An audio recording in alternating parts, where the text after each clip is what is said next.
welcome to another episode of Coffee with Clover. I'm sitting here with nature, with a profound author, and I will be presenting his book, My Writing Journey. Please help me welcome Joseph Monachino. Pleasure. Joseph, thank you for making it to the show. You're very welcome. Okay, how are you doing today? I'm doing well. How about yourself? Doing good. Yeah, I'm sitting in nature. I mean, the wind is rustling. Yes. The birds are probably gone, but it's good to present to you this morning. So, I'm talking about your book. Yes. First thing I wanted to know, how did you come up with the nature of this book? Because I was reading it, and for the first chapter, I got really scared because I didn't know what the ending was going to be. Before I get to the end, I stopped reading and I put it down. But then I was curious, and I continued reading, and the ending came, and I went to the next story. It got me scared. So I wanted to know what propelled you to write the book. Where did you get your ideas from? There's a publishing company in the United States called Reedsy, where they have a weekly contest where writers submit short stories of approximately 1,000 words, more or less, that where they have a contest. So they provide prompts as to what subjects you can write the story on. It's usually based on a theme, and you notice this probably sometimes it's about murder and stuff like that. Yes, that's what got me scared. Yeah, so that's what inspires me to write these short stories. Every week they send me something in my inbox, a prompt. Like a writing process for you to just practice, right? Yes, that's right. So these short stories, I like writing short stories. I have an affinity for short stories because I like when people, let's say they're on a plane, which you will be shortly, right?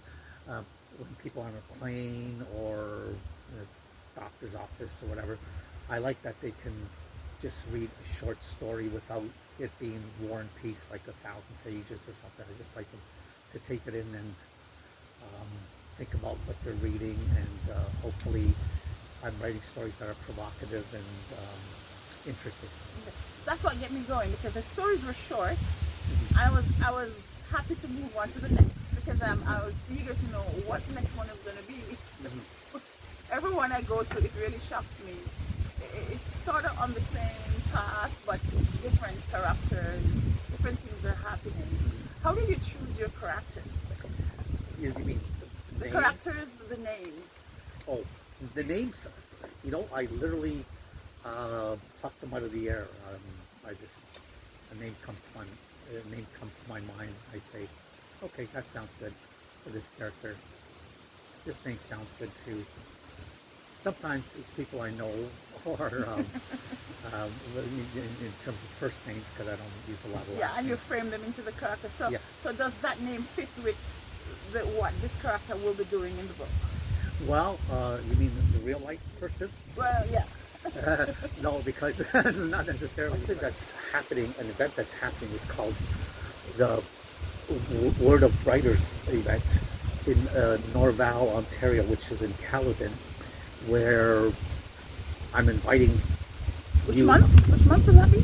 It'd be October 6th, but it's an event where I'm going to be reading one of the stories out loud, because these stories take about 10 minutes to read, and I have 10 minutes to read them.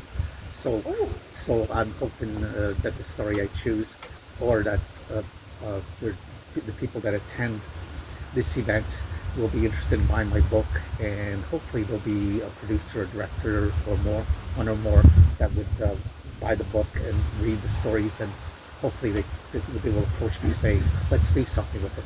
Yeah, that's key. 10 minutes to read one. Yeah. It took me longer because I read and I paused, and I didn't like what the character was doing, so I paused because I was just scared. I'm reading these in the early morning, right? Oh, yeah. okay. So that's when I have time, when my brain is fresh. So, right. So I didn't have time to absorb much. So I think that's a good thing.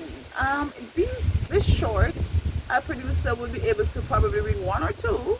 Yes. You'd have to make it known, because someone picks it up wouldn't think 10 minutes to read one of these stories. And you get to the ending real quick.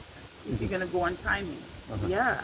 Any other suggestions of how to, well, they would have to buy the book and then they'd have to go through it. Yes. Right? Mm-hmm. Okay. If you should meet your characters, if you should meet your readers, is there any apology you would make for any of the stories that you've written? Maybe you've completed it and you think that twist wasn't so good. Like, you scared me, right? So you need to apologize. Yeah. Well, that story I mentioned where the child is taken away, that seems a little bit disturbing. Are they kidnapping this child? Are they going to torture this child? Maybe I would have thought twice about making that kind of ending because, child abuse, child kidnapping is very disturbing as a whole. As you continue your writing journey, what other path will you go on? A more happier path for writing. Have you thought, or have you started writing, or are you processing? A happier writing path? Yeah. Yeah. I haven't really, sat down to think about it that way, but I keep getting the read prompts. So hopefully, let's say when Valentine's Day Valentine's Day rolls around, I'm sure that they want a positive and upbeat and loving story, obviously. Oh, so they're actually telling you the nature of the story you should write. Yes. So what's going to happen around Halloween time? Halloween, yeah, because we're talking a more sinister time. But if you do not know how to be evil, then how would you frame those stories? Yeah. I would try to make it as positive as possible, but I would really try my best. But I guess I'd have to cross that bridge when I get to it. Of course. Is there ever a celebratory moment after you've completed one story or the complete book? A celebratory moment. You celebrate. Oh, do I at the end of writing? Oh, celebrate. I like eating, so maybe I. So, what's the next project that you have in mind?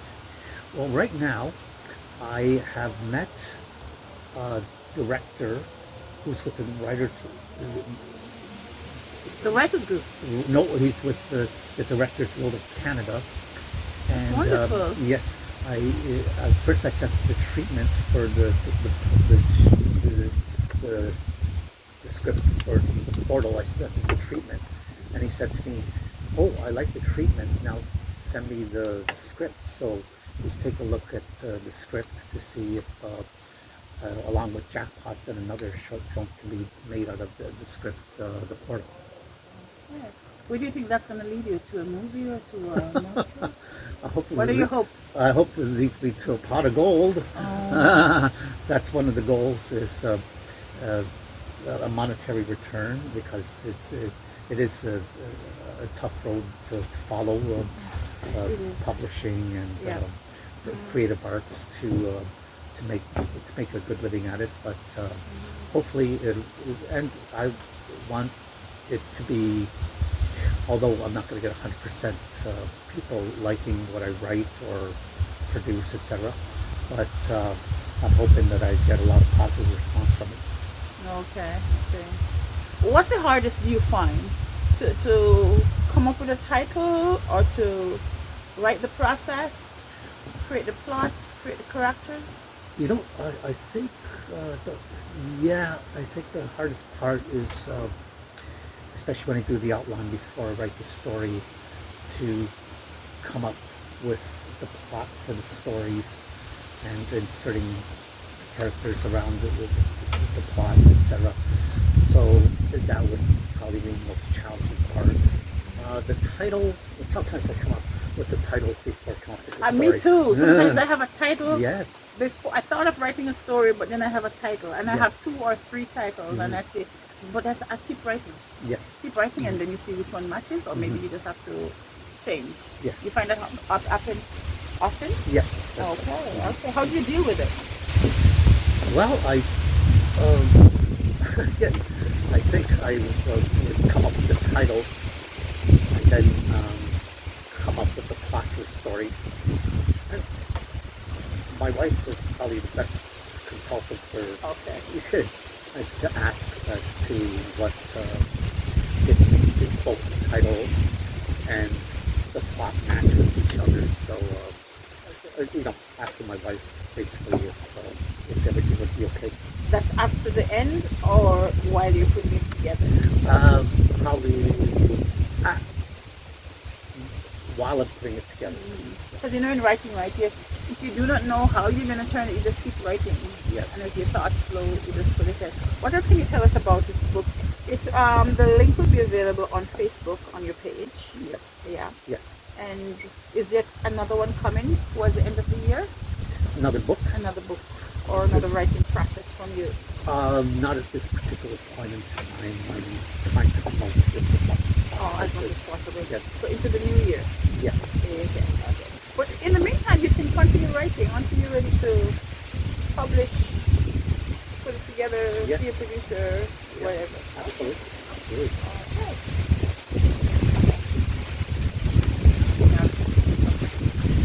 Okay, so that's it for my chit chat with Joseph Monachino. His book, My Writing Journey, is available and it's on his Facebook page. You can get the link. I know. Okay. I just want to thank you all for watching. Thank you for joining, and we'll see you next time with another exciting episode on Coffee with Clover. I think.